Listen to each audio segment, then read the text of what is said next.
You may notice that I do use some fancier looking stemware than your average wine drinker, maybe your average bear, who knows.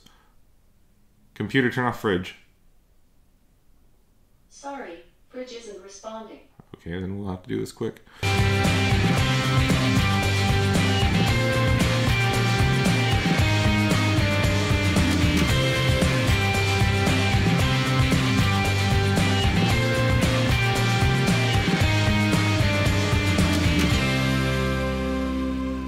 Welcome back to Rewind with bschwitty, because whiskey is liquid sunshine. Today, we are going to be reviewing some glassware. You may notice that I do use some fancier looking stemware than your average wine drinker, maybe your average bear. I was thinking we could take a little step away from wine today, because yesterday was my birthday, so I'm going to do whatever the hell I want for this episode.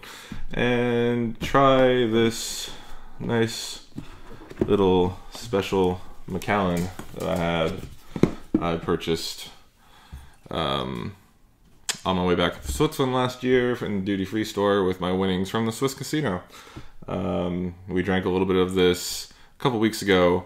It was my friend Jordan's and Jess getting married, and I figured the groomsmen, we deserved a little fun. So what I have here are 3 different whiskey glasses, Scotch glasses even, and €350 Macallan. So, this is Riedel's offering. I believe it's from the Overture line. It's kind of almost wine glass shaped, which is kind of cool. It lips out at the end. This is a Glencairn glass.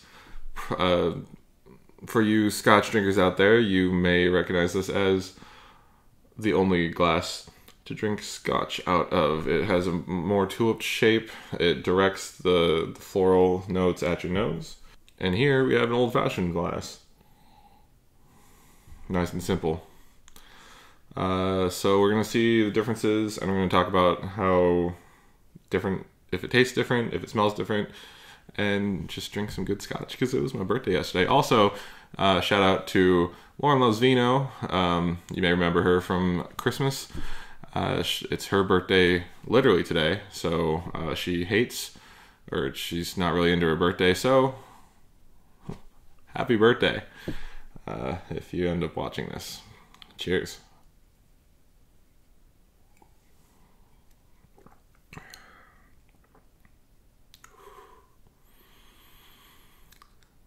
Oh, it's like a birthday in my mouth. It's smooth, but has good oak to it. Oh. It is intense.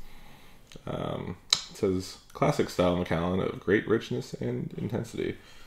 This is a limited edition. I don't actually know exactly what it is. Hell, it could just be 12. It really could just be 12. Wouldn't that be funny? It's 12, but it has a really cool label on it.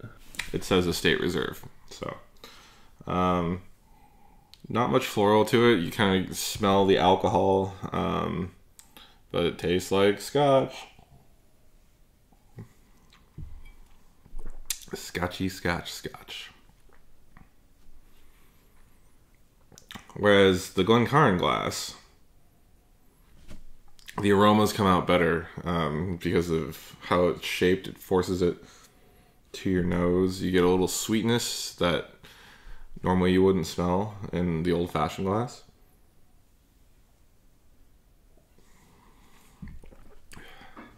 The taste is quite pleasant. A little bit sweeter. It brings out better notes. Although the kind of, you get more of the oak characteristic forward. On the mid palate, you kind of start to taste the alcohol, and then it gets that nice warming sensation as it travels down your gullet. And finally, the Riedel glass. Now it's more open. I don't know why I just swirled it.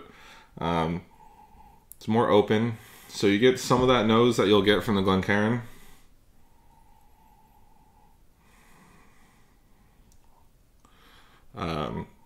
But you still do get some notes. It's not as focused as the Glencairn. But I mean, it's Scotch, it's not wine. You still smell those notes that are not as present in the old-fashioned glass. Ooh. Okay. So the way that it's lipped delivers the Scotch further down your tongue and down your palate, so it hits at the mid instead of here where it hits straight forward in the mouth, and it travels, I would say, a shorter distance.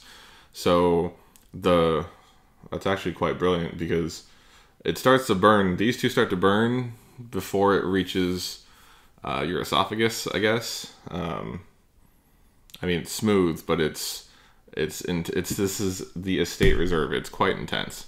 So I think the shape of the glass allows it to travel better.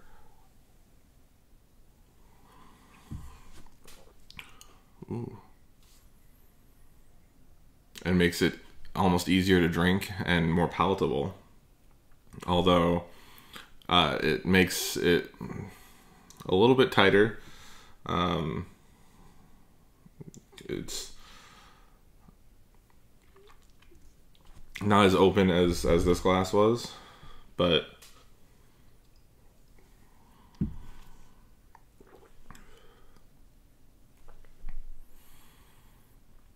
yeah, I think the Riedel Overture whiskey glass gives a better all-around composition of the whiskey. And I know we haven't talked about how wine glasses, different wine glasses will affect how the wine tastes. But it's true. Riedel makes all those different shaped bulbs for a reason. And apparently they do it for spirits as well. That's actually really cool. I wasn't expecting too much of a difference between the Glencairn and the Riedel glass. But yeah. And again, Scotch is a personal experience, much like wine. So you will have to be the one to decide what kind of experience that you have for your Scotch. But if I do end up drinking this again, which it'll be a very long time before I do, find the right moment to share the rest of this bottle, it will be in these Overture glasses, unless Riedel comes out with something a little bit better.